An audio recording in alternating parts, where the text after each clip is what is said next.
Hi there, YouTubers. This is Dr. John Bostock, and welcome to my YouTube channel. I'm here to talk to you today about the famous Tristan chord from Wagner's opera Tristan und Isolde. I would like to try and reveal the revolutionary nature of this chord and why it had so much influence on the contemporaries of Wagner and the generation that followed. First of all, let's listen to the opening of the opera.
Here is the opening phrase of the opera. We could think of it as the musical idea at the center of the work, from which the rest develops. Harmonically speaking, this phrase represents a half cadence in A minor. The cadence is defined as a sentence ending, the place where you rest before taking another breath to continue. Because this sentence comes to rest on a dominant chord instead of the tonic chord, it is a half cadence.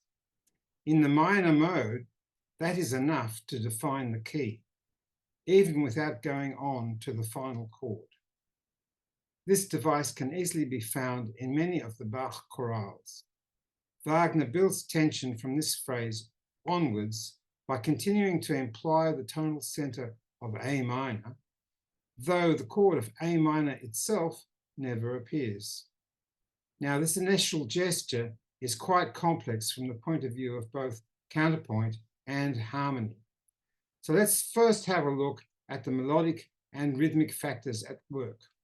What is it about this melody that implies the tonal center of A minor? Here in the example is the natural minor scale and also the harmonic minor scale on A. Here, the seventh degree has been raised to become the leading tone to A. By raising the G to G sharp, an interval of an augmented second has opened up between the sixth and the seventh steps of this scale. This interval, though sounding like a minor third, is considered a melodic dissonance and is excluded from use in traditional harmony. Firstly, let's take a look at the tonal code for A minor. In this example, we see the scale of A harmonic minor.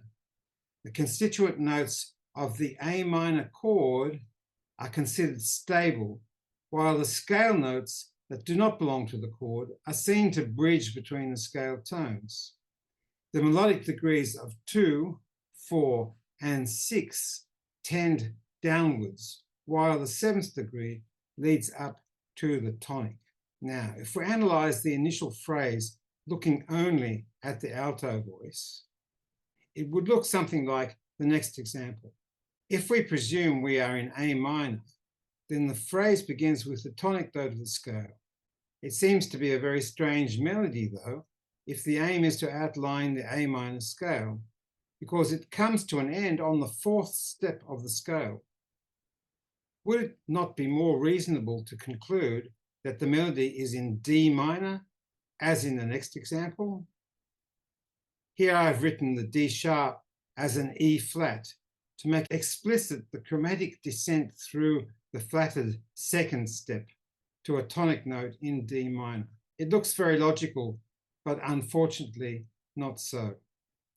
In the second bar, Wagner introduces another theme in the soprano voice. Beginning with the G sharp, the leading tone of A minor, the melody continues to rise by chromatic steps, concluding on the second degree of A minor. Let's put the two phrases together and look at their entire complex as given by the soprano and the alto voices. If we look at the range of notes used by Wagner in both these melodies, we find the scale of A harmonic minor with a chromatic passing note introduced between the D and the E in order to lead upwards to E, the dominant scale tone. The rising chromatic phrase in a soprano counterbalances the descending alto voice. We now have almost the complete collection of the notes of the A harmonic minor scale with some additional chromatic passing notes, but the third degree of the scale is still missing.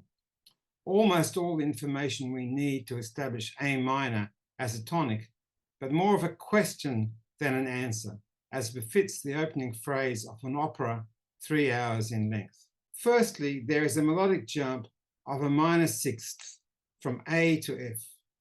This gives the melody impetus, an interval that must resolve downwards in the context of the minor scale.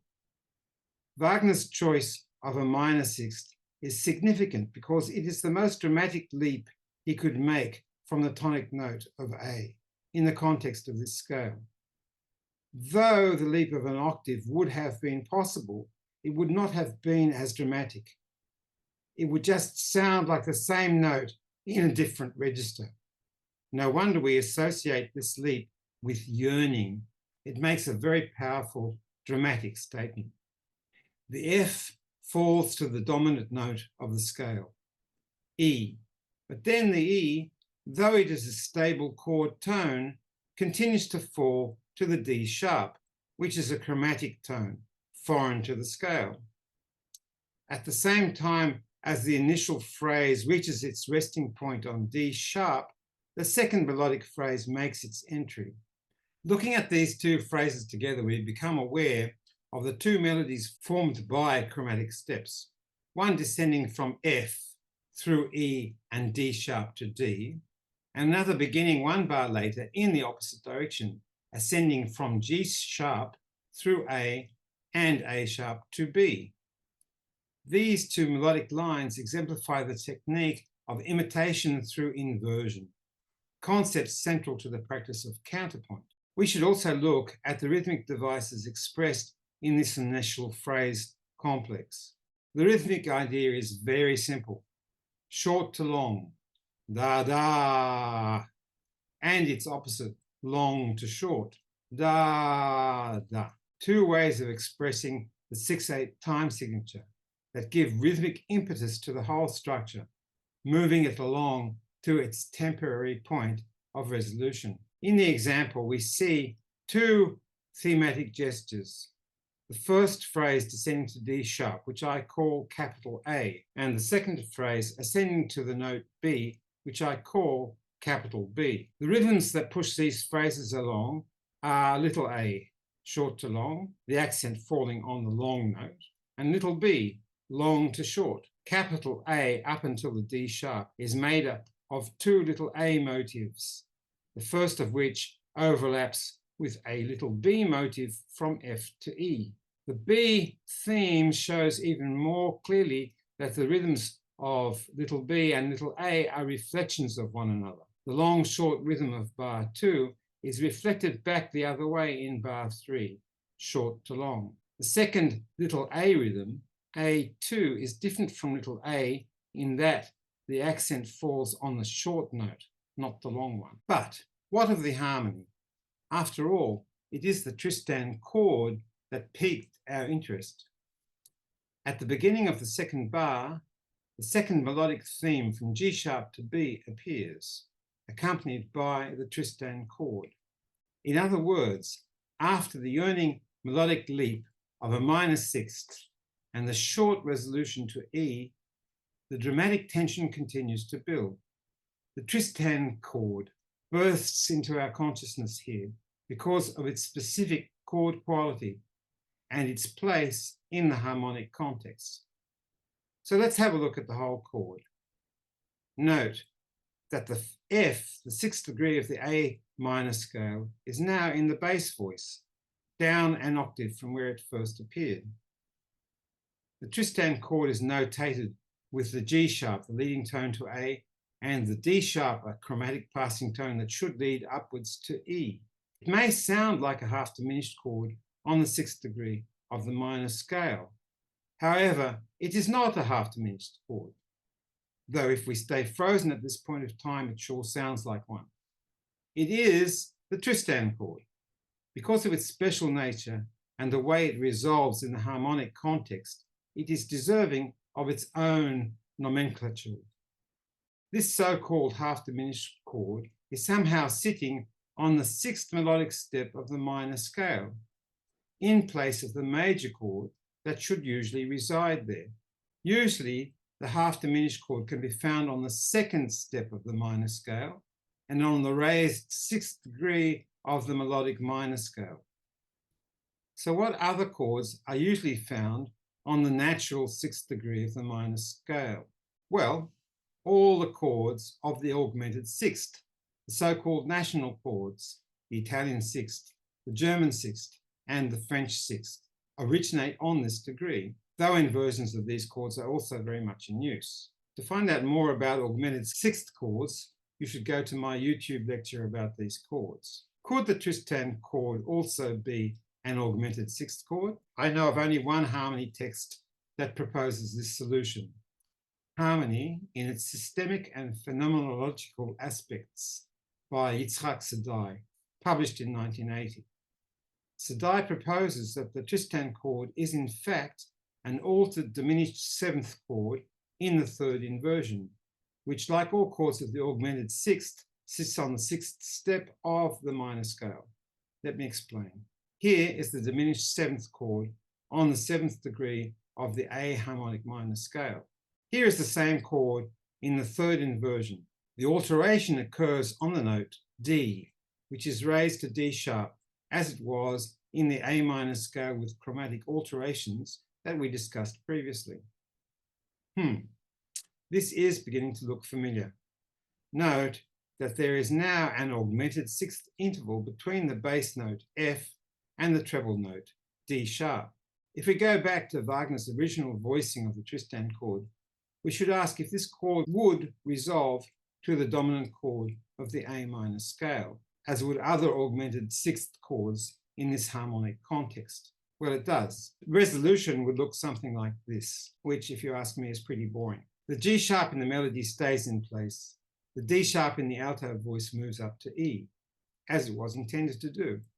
The B in the tenor stays in place, and the F in the bass moves down to E, as should the sixth step of the minor scale. But Wagner is having none of it.